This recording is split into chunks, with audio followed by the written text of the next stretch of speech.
Register को पढ़ेंगे जो कि इंडियन लॉ ऑफ एविडेंस के सेक्शन 6 में दिए गए हैं।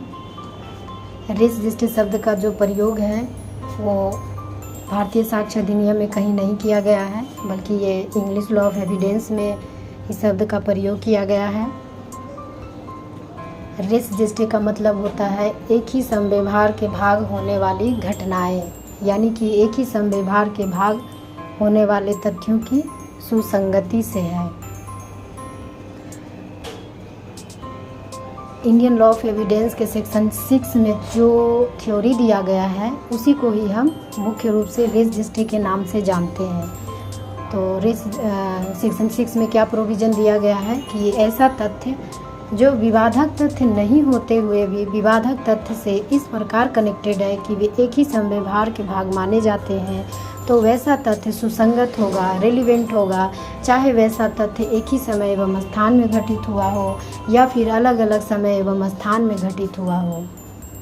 यहाँ पे एक चीज़ है, एक ही समव्यवहार का भाग होने के लिए ज़रूरी नहीं है कि वो सभी तथ्य एक ही समय एवं स्थान में हुआ हो, बल्कि वो अलग अलग समय और अलग अलग स्थान पर भी घटित हो सकता है और ये एक ही समव्यवहार के भाग माना जाता है और ये रेलिवेंट होगा। इसे हम एक एग्जाम्पल के द्वारा समझते हैं, जैसे कि ए पर चार्ज है बी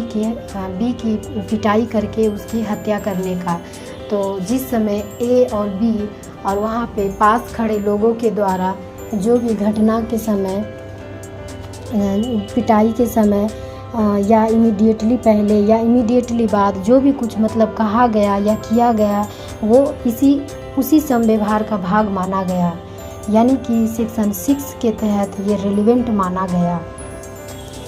सेम ट्रांजैक्शन का यहाँ प्रयोग किया गया है, यानी कि एक ही समव्यवहार का मतलब ये हुआ कि कोई भी अगर घटना होता है तो उस घटना के समय जो कुछ भी बोला जा रहा है, किया जा रहा है ना, तो ये सब क्या हो जाएगा, ये सब एक ही ट्रांजैक्शन का भाग माना जाएगा और इसे ही रेस रजिस्टर कहा जाएगा।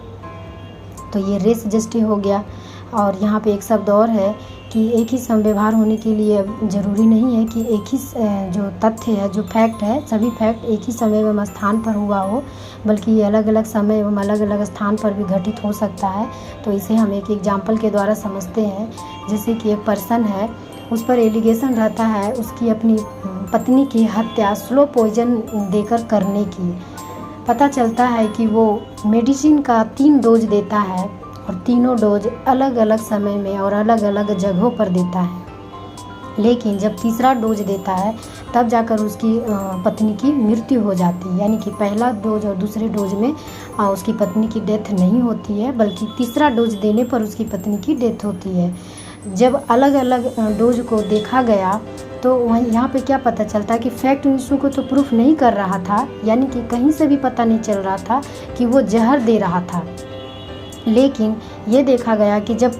मतलब पहला डोज तो मेडिसिन था और दूसरा डोज भी मेडिसिन ही था, लेकिन मेडिसिन के पहला डोज को दूसरे डोज से और दूसरे डोज को तीसरे डोज से जब मिलाकर देखा गया तब जाकर पता चला कि ये स्लो पॉइजन था। तब जाकर ये तीसरा डोज देने के बाद ही उसकी पत्नी की मौत हो जाती है, यानी कि इसे रेस रजिस्टर माना गया, इसे रेलिवेंट माना गया, इसे ही हम रेस रजिस्टर के नाम से जानते हैं।